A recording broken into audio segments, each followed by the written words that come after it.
Hi friends, welcome to my channel. ಎಲ್ಲರೂ ಹೇಗಿದ್ದೀರಾ? ಚೆನ್ನಾಗಿದ್ದೀರಾ ಅಂತ ಭಾವಿಸ್ತೀನಿ.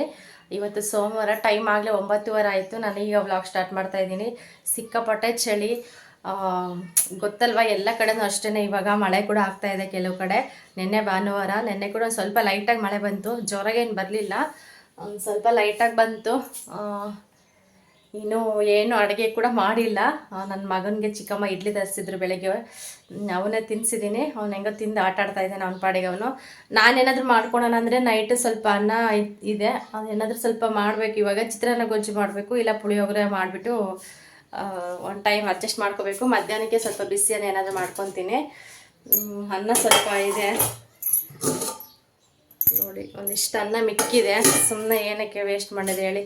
ಅದಕ್ಕೆ ಇವಾಗ ಒಂದು ಟೈಮ್ ಆಗುತ್ತೆ ನನಗೆ, ಏನಾದರೂ ಮಾಡ್ಕೊತೀನಿ ಇವಾಗ ಸದ್ಯಕ್ಕೆ. ಮತ್ತು ಮಧ್ಯಾಹ್ನಕ್ಕೆ ಏನಾದರೂ ಬಿಸಿದು ಮಾಡ್ಕೊಂಡ್ರೆ ಆಯ್ತು ಅಂತ ಹೇಳಿಬಿಟ್ಟು.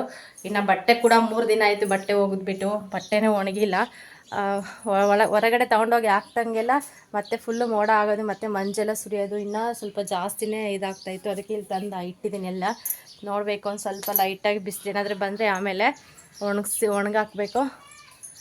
ನೋಡಿ ಇಲ್ಲೆಲ್ಲ ಹಾಕಿದ್ದೀನಿ. ಅಟ್ಲೀಸ್ಟ್ ಚಪ್ಪರದ ಕೆಳಗಾದರೂ ಆರುತ್ತೆ ಅಂತ ಹಾಕೋಣ. ಅಂದರೆ ಇಲ್ಲಿ ಜಾಸ್ತಿ ಗುಬ್ಬಿ ಮರಿ ಇದ್ದಾವೆ, ಅವೇನಿಲ್ಲ ಅಂದರೆ ತಂತಿ ಮೇಲೆಲ್ಲ ಕುತ್ಕೊಂಡ್ಬಿಟ್ಟು ಎಲ್ಲ ಕಕ್ಕ ಮಾಡಿಬಿಡ್ತವೆ. ಸುಮ್ಮನೆ ಬೆಳ್ಳಗಿರುತ್ತೆ ಅದು, ಬಟ್ಟೆ ಮೇಲೆಲ್ಲ ಹಂಗೆ ಕಾಣಿಸ್ತಾ ಇರುತ್ತೆ, ಮತ್ತು ಹೋಗೋದೇ ಇಲ್ಲ. ಮತ್ತೆ ಅದನ್ನು ಒಗಿಬೇಕಾಗುತ್ತೆ. ಅದಕ್ಕೆ ತಂತಿ ಮೇಲೆ ಹಾಕಲಿಲ್ಲ. ನೋಡೋಣ, ಆದಷ್ಟು ಸ್ವಲ್ಪ ಲೈಟಾಗಿ ಏನಾದರೂ ಬಿಸಿಲು ಹಂಗೆ ಬಂದರೆ ಹೊರಗಡೆ ಹಾಕ್ತೀನಿ. ನೋಡ್ತಾ ಇರ್ಬೋದು ಯಾವ ಥರ ಇದೆ ವೆದರ್ ಅಂತೇಳಿ. 9:15 ಆದರೂ ಕೂಡ ಫುಲ್ಲು ಮೋಡೋ ಥರನೇ ಆಗಿದೆ. ಇನ್ನು ಪಾತ್ರೆ ಕೂಡ ಹಂಗೆ ಇದ್ದಾವೆ, ಪಾತ್ರೆ ಕೂಡ ತೊಳೆದಿಲ್ಲ, ತೊಳಿಬೇಕು ಇವಾಗ. ಸ್ವಲ್ಪನೇ ಇದ್ದಾವೆ, ಎಲ್ಲ ನೈಟೇ ಎಲ್ಲ ಕ್ಲೀನ್ ಮಾಡಿಬಿಡ್ತೀನಿ, ಜಾಸ್ತಿ ಇಟ್ಕೊಳ್ಳಲ್ಲ. ಇವಾಗ ಏನಾದರೂ ಒಂದು ಸ್ವಲ್ಪ ಮಾಡ್ಕೊಂಡು ತಿಂದು ಆಮೇಲೆ ಪಾತ್ರೆ ಎಲ್ಲ ತೊಳಿತೀನಿ. ಅಲ್ಲಿಗೊಂದು ಕೆಲಸ ಮುಗಿಯುತ್ತೆ. ನೋಡ್ಬೇಕು ಹೆಂಗೆ ಹೋಗುತ್ತೆ ಅಂತೇಳಿ. ಅಂಗಡಿಗೆ ಬಂದಿದ್ದಾರೆ. ಏನ್ರ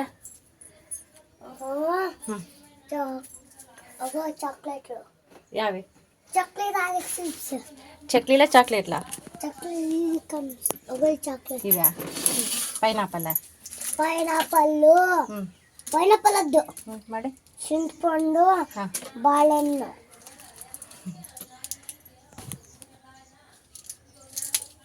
ಸಿಂಪಲ್ ಚಾಕ್ಲೇಟ್ ಎಂತ್ಯಾ ಚಿಂಟ್ಕೊಂಡು ఇంకా ఒకటి 2 ರೂಪಾಯಿ ಕಿಸ್ನಾ ఇంకా ಬಾಳೆಹಣ್ಣು ಚಾಕ್ಲೇಟ್ 2 ರೂಪಾಯಿದು. ಬಾಳೆಹಣ್ಣು ಚಾಕ್ಲೇಟ್ನಾ 2 ರೂಪಾಯಿಗೆ ಸಿಕ್ಕಲ್ಲಪ್ಪ ತಿಂದ. ಇವೇ ಇವಲೇ ఒకటే ఉంటది. ఎట్లా పద్దాని ఈ కాలేజ్ ఎవరికి ఉండేది అదో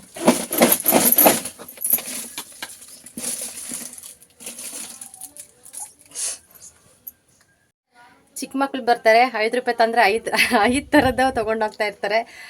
ಚಾಕ್ಲೇಟ್ ಎಲ್ಲ 1 ರೂಪಾಯಿ 2 ಚಾಕ್ಲೇಟ್ ಎಲ್ಲ ಬರ್ತಾ ಇರುತ್ತೆ ಇವಾಗ. ಅದಕ್ಕೋಸ್ಕರ ಅವೆರಡು ಎಲ್ಲ 1 ರೂಪಾಯಿಗೆ ತಗೊಂಡೋಗ್ತಾ ಇರ್ತಾರೆ. ಏನು ಕೇಳ್ತಾರೆ ಅದು ಕೊಡಲೇಬೇಕಲ್ವ ಚಿಕ್ಕ ಮಕ್ಕಳು. ನನಗೊಂಥರ ಖುಷಿನೇ, ಅದಕ್ಕೆ ಕೊಟ್ಟು ಕಳಿಸ್ತೀನಿ. ಮತ್ತು ದೊಡ್ಡರಾದರೆ ಸ್ವಲ್ಪ ಹಿಂಗೆ ಹೇಳ್ಬೋದು, ಒಂದು ತಗೋ ನೀನು ಯಾಕೆ ಇಷ್ಟೊಂದು ತೊಗೊಂತಿ ಅನ್ಬೋದು. ಚಿಕ್ಕ ಮಕ್ಕಳಲ್ವ, ಅವ್ರಿಗೆ ಅಷ್ಟೇ ಆಸೆ, ಅವ್ರಿಗೆ ವೆರೈಟಿ ಇರಬೇಕು ಅನ್ನೋದು. ಅದಕ್ಕೆ ಕೊಟ್ಟು ಕಳಿಸ್ಬಿಡ್ತೀನಿ. ಇನ್ನು ಬಟ್ಟೆ ಕೂಡ ಹಂಗೆ ಇದ್ದಾವೆ, ಬಟ್ಟೆ ಯಾವಾಗ ಒಣಗಿಸ್ಬೇಕೋ ಗೊತ್ತೇ ಇಲ್ಲ. ನನ್ನ ಮಗ ಚಿಕ್ಕಮ್ಮನ ಹತ್ರ ಹೋಗಿದ್ದಾನೆ ಆಟ ಆಡೋಕ್ಕೆ, ಅಲ್ಲೇ ಅವ್ರ ಮನೆ ಹತ್ರ ಆಟ ಆಡ್ತಾ ಇದ್ದಾನೆ. ಇನ್ನು ಪಾತ್ರೆ ಕೂಡ ಇದ್ದಾವೆ. ಇವರೆಲ್ಲ ಕೆಲ್ಸಕ್ಕೆ ಹೋಗಿದ್ದಾರೆ, ನಮ್ಮ ಅಣ್ಣರು ಯಾರೂ ಇಲ್ಲ. ನೋಡಬೇಕು ವ್ಲಾಗ್ ಹೆಂಗೆ ಹೋಗುತ್ತೆ ಅಂತ ಹೇಳ್ಬಿಟ್ಟು. ನೆನ್ನೆ ಅಮಾವಾಸ್ಯೆ ಇತ್ತು, ನೆನ್ನೆ ಏನು ವ್ಲಾಗ್ ಮಾಡೋಕ್ಕೆ ಆಗಲಿಲ್ಲ ನನಗೆ. ಅದಕ್ಕೆ ಇವತ್ತು ಮಾಡೋಣ ಅಂತ ಹೇಳ್ಬಿಟ್ಟು ಮಾಡ್ತೀನಿ. ಆದಷ್ಟು ಸಾಯಂಕಾಲ ಅಪ್ಲೋಡ್ ಮಾಡೋಕ್ಕೆ ನೋಡ್ತೀನಿ, ಇಲ್ಲ ನಾಳೆನೇ ಗೊತ್ತಿಲ್ಲ. ಬರ್ತಾಯಿದ್ದಾರೆ. ಪೌಡ್ರೆಲ್ಲ ಹಚ್ಕೊಂಡು ಬಂದುಬಿಟ್ಟಿದ್ದಾನೆ. ಯಾರು ಸಿಕ್ಕಿನಿಕ್ಕೆ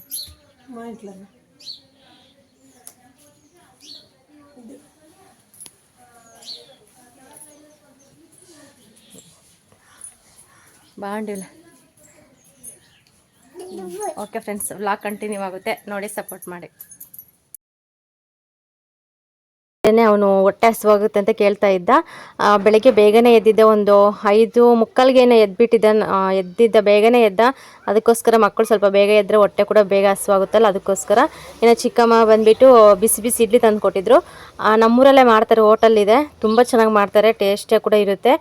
ಮತ್ತು ತುಂಬ ಕ್ಲೀನ್ ಕೂಡ, ಅವರು ಕ್ಲೀನಾಗೇ ಮಾಡ್ತಾ ಇರ್ತಾರೆ. ನಾವು ಎಲ್ಲ ಓಡಾಡ್ತಿರ್ತೀವಲ್ಲ, ಗೊತ್ತಿರುತ್ತೆ ನಮಗೆ, ಅದಕ್ಕೋಸ್ಕರ ಆ ಹೋಟೆಲೆಲ್ಲ ತರಿಸಿದ್ದು. ಇನ್ನು ಅವನಿಗೂ ಕೂಡ ತಿನ್ನಿಸ್ಬಿಟ್ಟು ಇವಾಗ ನಾನು ಕೂಡ ಸ್ವಲ್ಪ ಇದು ಮಾಡ್ಕೊತಾ ಇದ್ದೀನಿ. ಏನಾದರೂ ಚಿತ್ರಾನ್ನದ ಗೊಜ್ಜು, ಪುಳಿಯೋಗರೆ ಗೊಜ್ಜು ಮಾಡ್ಕೊಳೋಣ ಅಂತ ಅಂದ್ಕೊಂಡೆ. ಮತ್ತು ಮೊಸರು ಪಾಕಿಟ್ ಇತ್ತು ಒಂದು, ನೆನ್ನೆ ಸಾಯಂಕಾಲ ಅಂದರೆ ಭಾನುವಾರ ಅಮಾವಾಸ್ಯೆ ಇತ್ತಲ್ವ, ತರಿಸಿದ್ವಿ, ಒಂದು ಬೇಕಾಗಿತ್ತು ನಮಗೆ.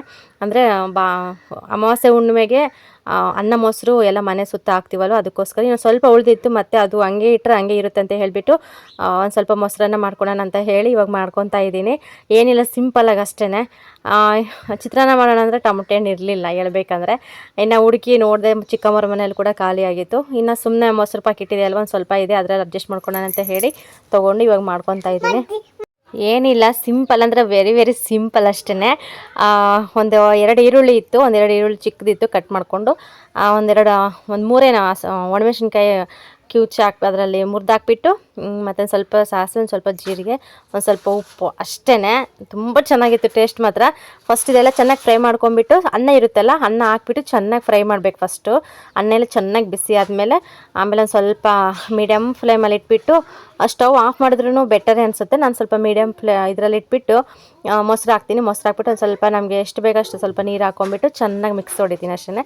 ಮಿಕ್ಸ್ ಮಾಡಿ ತಿಂದರೆ ಬಿಸಿ ಬಿಸಿ ತುಂಬ ಚೆನ್ನಾಗಿರುತ್ತೆ. ನನಗಂತೂ ಹೊಟ್ಟೆ ಕೂಡ ತುಂಬ ತುಂಬ್ದಂಗೆ ಆಯಿತು. ಒಂದು ಟೈಮು ನೆಮ್ಮದಿಯಾಗಿ ತಿಂದೆ ನಾನು. ಇಷ್ಟೇ, ಸುಮ್ಮನೆ ಏನಕ್ಕೆಲ್ಲ ವೇಸ್ಟ್ ಮಾಡೋದು ಹೇಳಿ. ಕಷ್ಟಪಟ್ಟಿರ್ತೀವಿ, ಎಲ್ಲ ವೇಸ್ಟ್ ಮಾಡಿದ್ರೆ ಆಗಲ್ಲ.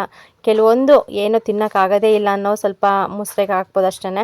ಈ ಥರ ಎಲ್ಲ ಚೆನ್ನಾಗಿರೋದು ಕೂಡ ಹಾಕೋಕ್ಕಾಗಲ್ಲಲ್ವ, ಅದಕ್ಕೋಸ್ಕರ ತುಂಬ ಕಷ್ಟ ಜೀವನ. ನಾವು ಅಂದ್ಕೊಳ್ಳೋಷ್ಟು ಸುಲಭ ಅಲ್ಲ. ಒಂದೊಂದು ತುತ್ತು ಅನ್ನಕ್ಕೂ ಕೂಡ ತುಂಬ ಪರದಾಡೋ ಜನ ಕೂಡ ಇದ್ದಾರೆ ಈಗಲೂ ಅಷ್ಟೇ. ತುಂಬ ಬಡವರು ಕೂಡ ಇದ್ದಾರೆ. ಎಷ್ಟೋ ಜನ ಊಟ ಇಲ್ಲದೇ ನರಳ್ತಾ ಇರ್ತಾರೆ. ಅಷ್ಟೆಲ್ಲ ಕಣ್ಣಲ್ಲಿ ನೋಡಿಬಿಟ್ಟು ನಾವು ಈ ಥರ ಸಿಕ್ಕಿರೋ ಅನ್ನನ ನಾವು ಬಿಸಾಕೋದು ಅದು ಒಳ್ಳೇದು ಕೂಡ ಅಲ್ಲ. ಇನ್ನು ನನ್ನ ಮಗ ಕೂಡ ಚಿಕ್ಕಮ್ಮನ ಜೊತೆ ಆಟ ಆಡ್ತಾ ಇದ್ದ. ಸ್ವಲ್ಪ ಪ್ಲೇಟ್ ಮುಚ್ಚಿ ಬಂದೆ, ಸ್ವಲ್ಪ ಚೆನ್ನಾಗಿ ಇದಾಗಲಿ ಅಂತೇಳ್ಬಿಟ್ಟು. ಇನ್ನು ಇಬ್ಬರು ಅಜ್ಜಿ ಮೊಮ್ಮಗ ಆಡ್ತಾಯಿದ್ರು. ಚಿಕ್ಕಮ್ಮನಿಗೆ ಸ್ವಲ್ಪ ಹುಷಾರಿಲ್ಲ, ಅವ್ರಿಗೆ ಕಾಲು ನೋವು ತುಂಬ ಬರ್ತಾ ಇದೆ, ಯಾಕೋ ಗೊತ್ತಿಲ್ಲ. ಅದಕ್ಕೋಸ್ಕರ ಅವರು ಏನು ಕೆಲಸ ಕೂಡ ಹೋಗ್ತಾ ಇಲ್ಲ.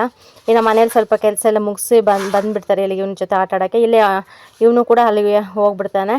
ಇನ್ನು ಊಟ ಅಂದರೆ ಅದು ಸ್ವಲ್ಪ ಮೊಸರನ್ನ ತಿಂದುಬಿಟ್ಟು ಇವಾಗ ಪಾತ್ರೆ ಎಲ್ಲ ತೊಳಿತಾ ಇದ್ದೀನಿ. ಚಿಕ್ಕಮ್ಮ ಕೂಡ ಮನೆ ಹತ್ರ ಹೋದ್ರು. ಸ್ವಲ್ಪ ಬಟ್ಟೆ ಇದ್ದಾವೆ, ಒಗ್ದಾಕಿ ಬರ್ತೀನಿ ಅಂತ. ಇನ್ನು ನಾನು ಸ್ವಲ್ಪ ಕೆಲಸ ಮಾಡ್ಕೊತಾ ಇದ್ದೀನಿ. ಏನಿದ್ರು ಮೋಡ ಅಂತೂ ಇನ್ನೂ ಜಾಸ್ತಿನೇ ಮೋಡ ಆಗ್ತಿತ್ತು, ಬಿಸಿಲಂತೂ ಬರ್ತಾ ಇರಲಿಲ್ಲ, ಬಟ್ಟೆ ಕೂಡ ಒಣಗಿರಲಿಲ್ಲ. ಅದು ಸ್ವಲ್ಪ ನಂಗೆ ಟೆನ್ಷನ್ ಆಗ್ತಾಯಿತ್ತು. ಇನ್ನು ನಾವು ಊರಿಗೆ ಹೋಗೋ ಪ್ಲ್ಯಾನ್ ಇದೆ ನಮ್ಮದು.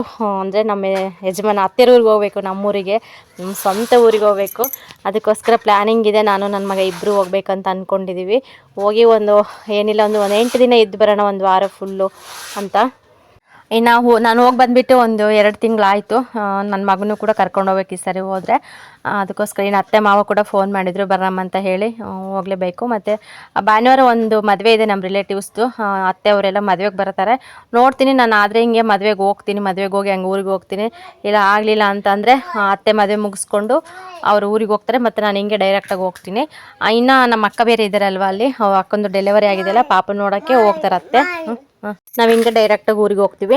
ನಾನು ಇವಾಗ ಒಂದು ಶಾರ್ಟ್ ವಿಡಿಯೋ ಅಪ್ಲೋಡ್ ಮಾಡಿದೆ, ಅದೇ ನೋಡಿ ನಮ್ಮ ಮನೆಯವ್ರದ್ದು ಅಂದರೆ ಕೆಲಸ ಮಾಡೋ ಜಾಗ. ನಾನು ಒಂದು 2-3 ವ್ಲಾಗ್ ಮಾಡಿದ್ದೀನಿ. ಒಂದು ನೋಡಿಲ್ಲ ಅಂದರೆ ದಯವಿಟ್ಟು ನೋಡಿ ಸಪೋರ್ಟ್ ಮಾಡಿ ಅಂತ ಕೇಳ್ಕೊಳ್ತೀನಿ. ಅಲ್ಲಿ ತುಂಬ ಚೆನ್ನಾಗಿದೆ. ಪ್ಲೇಸ್ಗೆ ಹೋದ್ರಂತೂ ಬಿಟ್ಟು ಬರೋಕ್ಕೆ ಮನಸ್ಸು ಬರೋಲ್ಲ, ಅಷ್ಟು ಚೆನ್ನಾಗಿದೆ. ನಮಗಂತೂ ವಾತಾವರಣ ಅಂತೂ ಯಾವಾಗಲೂ ಅಷ್ಟೇ ಫುಲ್ಲು ಕೂಲಾಗಿರುತ್ತೆ ಅಲ್ಲಿ. ಇವಾಗಂತೂ ಇನ್ನು ಚಳಿಗಾಲದಲ್ಲಂತೂ ಇನ್ನೂ ಸಖತ್ತು ಚಳಿ ಆ ಕಡೆ ಸೈಡೆಲ್ಲ. ಹೋದ ಸರಿ ಹೋದಾಗ ನನಗೆ ಸರಿಯಾಗಿ ವೀಡಿಯೋಸ್ ಮಾಡೋಕ್ಕೆ ಆಗಲಿಲ್ಲ ನನಗಲ್ಲಿ. ಅದಕ್ಕೆ ಈ ಸರಿ ಹೋದಾಗ ಕೂಡ ಕಂಟಿನ್ಯೂ ಆಗಿ ವ್ಲಾಗ್ ಮಾಡಬೇಕಂತ ಅಂದ್ಕೊಂಡಿದ್ದೀನಿ. ನೋಡೋಣ ಅಲ್ಲಿಗೆ ಹೋದ್ಮೇಲೆ ಹೆಂಗಾಗುತ್ತೆ ಅಂತ ಗೊತ್ತಿಲ್ಲ. ಕೆಲವರು ಕಮೆಂಟಲ್ಲಿ ಕೇಳ್ತಾ ಇದ್ದೀರಾ, ಅಕ್ಕ ನಿಮ್ದು ಯಾವ ಊರು ಅಂತ ಹೇಳಿಬಿಟ್ಟು ತುಂಬ ಜನ ಕೇಳ್ತಾ ಇದ್ದೀರಾ. ಪ್ರೆಸೆಂಟ್ ಸದ್ಯ ನಾನು ಇವಾಗ ಇರೋದಿಲ್ಲ, ಅಮ್ಮರೂರಲ್ಲಿದ್ದೀನಿ. ನಮ್ಮದು ಅಮ್ಮರೂರು ಬಂದುಬಿಟ್ಟು ಚಳ್ಳಕೆರೆ ತಾಲೂಕು ಹತ್ರ ಒಂದು ಹಳ್ಳಿ ಬರುತ್ತೆ. ನಮ್ಮ ಯಜಮಾನ್ರ ಊರು ಬಂದುಬಿಟ್ಟು ಹಿರಿಯೂರು ತಾಲೂಕು ಪಕ್ಕದಲ್ಲಿ ಹಳ್ಳಿ ಬರುತ್ತೆ. ಅದೇ ನಮ್ಮ ಪರ್ಮನೆಂಟ್ ಊರು. ಸದ್ಯಕ್ಕೆ ಇವಾಗ ಒಂದು ಸ್ವಲ್ಪ ದಿನ ಇಲ್ಲಿದ್ದೀವಿ ಅಷ್ಟೇ. ಇನ್ನು ನಮ್ಮ ಮನೆಯವರು ಗೊತ್ತಲ್ಲ ಎಲ್ಲಿ ಕೆಲಸ ಮಾಡ್ತಾರೆ ಅಂತ ಹೇಳಿಬಿಟ್ಟು ವ್ಲಾಗ ಶೇರ್ ಮಾಡ್ಕೊಂಡಿದ್ದೀನಿ, ನೋಡಿ ಗೊತ್ತಾಗುತ್ತೆ ಅಷ್ಟೇ. ಇದೇ ನಮ್ಮ ಲೈಫ್ ಸ್ಟೈಲ್ ಅಂತಲೇ ಹೇಳ್ಬೋದು. ನಮ್ಮದು ಹಳ್ಳಿನೇ, ಹಳ್ಳಿ ವಾತಾವರಣ, ಹಳ್ಳಿ ಲೈಫ್ ಸ್ಟೈಲ್ ಹೆಂಗಿರುತ್ತೆ ಅದನ್ನೇ ಮಾತ್ರ ತೋರಿಸ್ತಾ ಇರ್ತೀನಿ ಅಷ್ಟೇ, ಇನ್ನು ಬೇರೆ ಏನೂ ಇಲ್ಲ. ಅದಕ್ಕೋಸ್ಕರ ಅಂಗಡಿಯಲ್ಲಿ ಕೂಡ ಸ್ವಲ್ಪ ಐಟಮ್ ಇದೆ, ಅದೆಲ್ಲ ಖಾಲಿ ಆಗಲಿ ಅಂತ ಹೇಳ್ಬಿಟ್ಟು ವೇಟ್ ಮಾಡ್ತಾ ಇದ್ದೀನಿ. ಸ್ವಲ್ಪ ಜಾಸ್ತಿ ಏನು ಇವಾಗ ತರಿಸ್ತಾ ಇಲ್ಲ, ನೆಕ್ಸ್ಟ್ ನೋಡೋಣ ಬಂದಮೇಲೆ ತರಿಸೋಣ ಅಂತ ಹೇಳಿಬಿಟ್ಟು ಫಿಕ್ಸ್ ಆಗಿದ್ದೀನಿ. ಇವಾಗ ಮೇನ್ ಐಟಮ್ ಏನೇನು ಬೇಕು ಅದು ಮಾತ್ರ ತೊಗೊಂಬಂದು ಇಟ್ಕೊಂಡಿದ್ದೀನಿ ಅಷ್ಟೇ. ಇನ್ನು ಹಿಟ್ಟು ಐಟಮ್ ಅದೆಲ್ಲ ಸ್ವಲ್ಪ ಖಾಲಿಯಾಗಿದೆ, ಎಲ್ಲ ಖಾಲಿ ಆಗಲಿ ಅಂತ ಹೇಳ್ಬಿಟ್ಟು ವೆಯ್ಟ್ ಮಾಡ್ತಾ ಇದ್ದೀನಿ. ಅದೆಲ್ಲ ಖಾಲಿ ಆದಮೇಲೆ ಮತ್ತೆ ತರಿಸಲ್ಲ, ಊರಿಗೆ ಹೋಗಿ ಬಂದಮೇಲೆ ತರಿಸ್ತೀನಿ ನೆಕ್ಸ್ಟ್ ನೋಡ್ಕೊಳೋಣ. ಇನ್ನು ನನ್ನ ಮಗ ಕೂಡ ತುಂಬ ವರ್ಷಗಳಾದಮೇಲೆ ಹೋಗ್ತಾ ಇದ್ದಾನೆ ಊರಿಗೆ. ಹೋಗ್ತಾ ಇದ್ದೀನಿ, ಕರ್ಕೊಂಡು ಹೋಗ್ತಾ ಇದ್ದೀನಿ, ನೋಡಬೇಕು ಅವ್ನಿಗೆ ಅಂದರೆ ಆ ವಾತಾವರಣ ಅವ್ನಿಗೆ ಬೇಗ ಸೆಟ್ ಆಗಲ್ಲ, ನೋಡಬೇಕು ಹೆಂಗಿರುತ್ತೆ ಅಂತ ಹೇಳ್ಬಿಟ್ಟು. ಅವ್ನ ಮೇಲೆ ಡಿಪೆಂಡು. ಅವ್ನು ಚೆನ್ನಾಗಿದ್ರೆ ಅಂತೂ ನಾವು ಬೇಕಾದರೆ ಒಂದು 15 ದಿನ ಬೇಕಾದ್ರೆ ಇರ್ತೀವಿ. ಅವ್ನಿಗೆ ಸ್ವಲ್ಪ ಸೆಟ್ ಆಗಲಿಲ್ಲ ವಾತಾವರಣ, ಏನಾದರೂ ಸ್ವಲ್ಪ ಹುಷಾರು ತಪ್ಪಂದರೆ ಬೇಗನೆ ಬರ್ತೀವಿ. ಆದಷ್ಟು ನಾನು ದೇವ್ರ ಹತ್ರ ಬೇಡ್ಕೊಳ್ಳೋದು ಒಂದೇ, ಅವ್ನು ಚೆನ್ನಾಗಿರಬೇಕು, ಅಲ್ಲಿ ಕೂಡ ಸೆಟ್ ಆಗಬೇಕಂತಲೇ ನಾವು ಅಂದ್ಕೊತಾ ಇದ್ದೀವಿ. ಅವನೊಬ್ಬನು ಚೆನ್ನಾಗಿದ್ದರೆ ನಮ್ಗೆ ಇನ್ನೇನಿಲ್ಲ, ಎಲ್ಲಿ ಬೇಕಾದರೂ ನಾವು ಜೀವನ ಮಾಡ್ತೀವಿ. ಬಟ್ ಅವನ ಮೇಲೆ ನಮ್ಮದು ಜೀವನ ಡಿಪೆಂಡ್ ಆಗಿರೋದು ಹೇಳಬೇಕಂದ್ರೆ. ಅವನಿಂದನೇ ನಾವು ಸ್ವಲ್ಪ ಅಂದರೆ ಅತ್ತೆಯರು ನಾವು ಎಲ್ಲ ಸ್ವಲ್ಪ ದೂರ ಇದ್ದೀವಿ. ಅವನೊಬ್ಬನು ಚೆನ್ನಾಗಾದರೆ ನಾವೆಲ್ಲರೂ ಕೂಡ ಒಂದೇ ಹತ್ರನೇ ಇರ್ತೀವಿ. ನಮಗೂ ಕೂಡ ತುಂಬ ಆಸೆ ಫ್ಯಾಮಿಲಿಯೆಲ್ಲ ಒಂದೇ ಹತ್ರನೇ ಇರಬೇಕು ಅಂತ ಹೇಳ್ಬಿಟ್ಟು. ಯಾಕೋ ನಮಗೆ ಒಂದಕ್ಕೊಂದು ಇದೇ ಆಗ್ತಾ ಇಲ್ಲ, ಅದಕ್ಕೋಸ್ಕರ ಅಷ್ಟೇ. ನೋಡೋಣ ಮುಂದಿನ ದಿನಗಳಲ್ಲಿ ಎಲ್ಲನೂ ಸರಿ ಹೋದರೆ ಎಲ್ಲನೂ ಜೊತೆಗಿರೋಕ್ಕೆ ನಾವು ಇಷ್ಟಪಡ್ತೀವಿ. ಇನ್ನೊಂದು ಸ್ವಲ್ಪ ಇದೊಂದು ವರ್ಷ ಕಳೆದ್ರೆ ಮುಗೀತು, ಒಂದು ಸ್ವಲ್ಪ ದೊಡ್ಡನಾದರೆ ಸಾಕು ಬೇಗ ಅಂತ ಅಂದ್ಕೊಂಡಿದ್ದೀವಿ. ನೋಡ್ಬೇಕು ಹೆಂಗಾಗುತ್ತೆ ಅಂತ ಗೊತ್ತಿಲ್ಲ. ಇನ್ನು ಹೋದ್ರಂತೂ ಪಕ್ಕ ಅಲ್ಲಿ ನಾನು ವ್ಲಾಗ್ಸ್ ಎಲ್ಲ ಮಾಡ್ತಿರ್ತೀನಿ, ನೋಡಿಬಿಟ್ಟು ನೀವು ಕೂಡ ಅಲ್ಲಿ ನೋಡಿ ಯಾವ ಥರ ಇದೆ ವಾತಾವರಣ ಅಂತ ಹೇಳಿಬಿಟ್ಟು. ತುಂಬ ಚೆನ್ನಾಗಿದೆ ಅಲ್ಲಿ ನಮ್ಮ ಮನೆಯವ್ರ ಊರ ಸೈಡೆಲ್ಲ. ನಿಜವಾಗ್ಲೂ ನಂಗೆ ತುಂಬ ಇಷ್ಟ ಪ್ಲೇಸ್ ಎಲ್ಲ. ಮತ್ತು ನಾವು ಕೂಡ ಸ್ವಲ್ಪ ದೇವಸ್ಥಾನಕ್ಕೆಲ್ಲ ಹೋಗಿ ಬರಬೇಕು. ನೋಡೋಣ, ಹೋಗ್ತೀವಲ್ವ, ಹೆಂಗಿದ್ರು 3 ಜನನೂ ಒಂದೇ ಹತ್ರನೇ ಇರ್ತೀವಿ, ಹೋಗಿ ಬರೋಣ ಅಂತ ಹೇಳಿ ಅದು ಕೂಡ ಮಾತಾಡ್ಕೊಂಡಿದ್ದೀವಿ. ನೋಡಬೇಕು. ಇನ್ನು ಚಿಕ್ಕಮ್ಮ ಬಂದುಬಿಟ್ಟು ಮಧ್ಯಾಹ್ನಕ್ಕೆ ಏನಾದರೂ ಸ್ವಲ್ಪ ಮಾಡೋಣ ಅಂತ ಹೇಳಿ ನುಗ್ಗೆ ಸೊಪ್ಪು ಕಿತ್ಕೊಬಂದ್ರು. ಎಲ್ಲೋ ಕಿತ್ಕೊಬಂದಿದ್ದಾರೆ. ನಮ್ಮ ಚಿಕ್ಕಮ್ಮರ ಮರದಲ್ಲಿ ಇರೋದೆಲ್ಲ ಬೇರೆಯವ್ರು ಕಿತ್ಕೊಂಡು ಹೋಗ್ತಾರೆ. ನಮ್ಮ ಚಿಕ್ಕಮ್ಮನಿಗಂತೂ ಸಿಗೋದೇ ಇಲ್ಲ. ಇನ್ನು ನಮ್ಮ ಚಿಕ್ಕಮ್ಮ ಬಂದುಬಿಟ್ಟು ಅವರು ಕೂಡ ಬೇರೆಯವ್ರ ಮನೆ ಹತ್ರ ಹೋಗಿ ಕಿತ್ಕೊಬರ್ತಾ ಇದ್ದಾರೆ. ಇದೇ ಹಳ್ಳಿ ಕಡೆ ಆಗೋದಂದರೆ ಇದೇನೆ. ಇನ್ನು ನುಗ್ಗೆ ಸೊಪ್ಪು ಮಾಡಿಬಿಟ್ಟು ಬಸ್ಸಾರು ಮಾಡಿ ಮುದ್ದೆ ಮಾಡೋಣ ಮಧ್ಯಾಹ್ನಕ್ಕೆ ಅಂತ ಹೇಳಿ ಕಿತ್ಕೊಬಂದರು. ಅಮ್ಮನಿಗೆ ಸ್ವಲ್ಪ ಕಾಲು ನೋವು ಜಾಸ್ತಿ ಇದೆ, ಅದಕ್ಕೋಸ್ಕರ ನುಗ್ಗೆ ಸೊಪ್ಪು ತಿನ್ನಬೇಕು ಅಂತ ಅವ್ರು ಅವಾಗ ಮಾಡ್ಕೊತಾ ಇರ್ತಾರೆ. ಇನ್ನೊಂದು ಸ್ವಲ್ಪ ಲೈಟಾಗಿ ಸ್ವಲ್ಪ ಇದಾಯಿತು, ಬಟ್ಟೆ ಎಲ್ಲ ಹಾಕಿದ್ದೀನಿ ನೋಡೋಣ ಅಂತ ಹೇಳ್ಬಿಟ್ಟು. ನಾನು ಬಟ್ಟೆ ಎಲ್ಲ ಸ್ವಲ್ಪ ಗಾಳಿಗಾದರೂ ಅಟ್ಲೀಸ್ಟ್ ಹಾರ್ಕೊಳ್ತು ಅಂತೆಲ್ಲ ಹಾಕಿದೆ. ನೋಡ್ತಾ ಇರ್ಬೋದು, ಆಗಲೇ ಫುಲ್ಲು ಮೋಡ ಕೂಡ ಆಗಿಬಿಡ್ತು. ಅಯ್ಯೋ ಏನಿದೆ ಈ ಥರ ಅಂತಂದು ನನಗೆ ಒಂಥರ ಅನಿಸ್ಬಿಡ್ತು. ಇನ್ನು ತೆಗ್ದಾಕೋಣ ಬಟ್ಟೆ ಎಲ್ಲ ಅಂತೇಳ್ಬಿಟ್ಟು ನೋಡ್ತಾ ಇದ್ದೀನಿ. ಇನ್ನು ಚಿಕ್ಕಮ್ಮ ಕೂಡ ಸೊಪ್ಪೆಲ್ಲ ಬಿಡಿಸ್ತಾ ಇದ್ದಾರೆ ನೀಟಾಗೆ.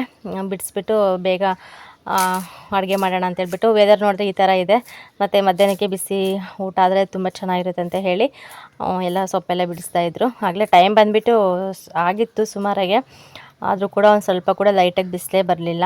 ಇನ್ನು ಬಟ್ಟೆ ಎಲ್ಲ ಸುಮ್ಮನೆ ತೆಗೆದ್ಬಿಟ್ಟು ಮತ್ತೆ ಇದ್ರ ಮೇಲೆ ಹಾಕಿದೆ ನಾನು. ಇನ್ನು ಚಿಕ್ಕಮ್ಮ ಕೂಡ ಫೈನಲಿ ಸೊಪ್ಪೆಲ್ಲ ಸ್ವಲ್ಪ ಅಂದರೆ ಎಷ್ಟು ಬೇಕಷ್ಟು ಬಿಡಿಸ್ಕೊಂಡ್ರು. ಇನ್ನು ಮಿಕ್ಕಿದ್ದೆಲ್ಲ ಮೇಕೆ ಮರ ಇರುತ್ತಲ್ಲ, ಮೇಕೆಗೆಲ್ಲ ಕೊಟ್ಬಿಟ್ವಿ ತಿನ್ನಲಿ ಅಂತ ಹೇಳಿಬಿಟ್ಟು. ಇನ್ನು ಬಟ್ಟೆ ಕೂಡ ತೆಗೆದ್ಬಿಟ್ಟೆ ಬೇಗನೆ. ನೋಡ್ತಾ ಇರ್ಬೋದು, ಮಳೆ ಕೂಡ ಸ್ವಲ್ಪ ಸ್ಟಾರ್ಟ್ ಆಯಿತು, ಹನಿ ಎಲ್ಲ ಕಾಣಿಸ್ತಾ ಇದೆ ನೋಡಿ.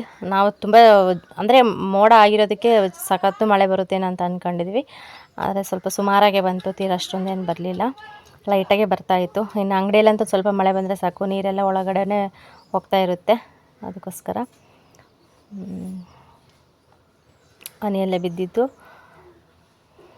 ಓಕೆ ಫ್ರೆಂಡ್ಸ್, ಈ ವಿಡಿಯೋ ನಿಮ್ಗೆ ಏನು ಅನ್ನಿಸ್ತು ಅನ್ನೋದು ಕೂಡ ಕಮೆಂಟ್ ಸೆಕ್ಷನಲ್ಲಿ ಕಮೆಂಟ್ ಮಾಡಿ. ಹಾಗೆ ಯಾರಾದರೂ ಹೊಸ್ದಾಗಿ ನನ್ನ ಚಾನಲ್ ನೋಡಿದ್ರೆ ಪ್ಲೀಸ್ ಸಬ್ಸ್ಕ್ರೈಬ್ ಮಾಡ್ಕೊಂಡು ಚಾನಲ್ ನೋಡಿ ಹಾಗೆ ಸಪೋರ್ಟ್ ಮಾಡಿ ಅಂತ ಕೇಳ್ಕೊಳ್ತೀನಿ ಫ್ರೆಂಡ್ಸ್.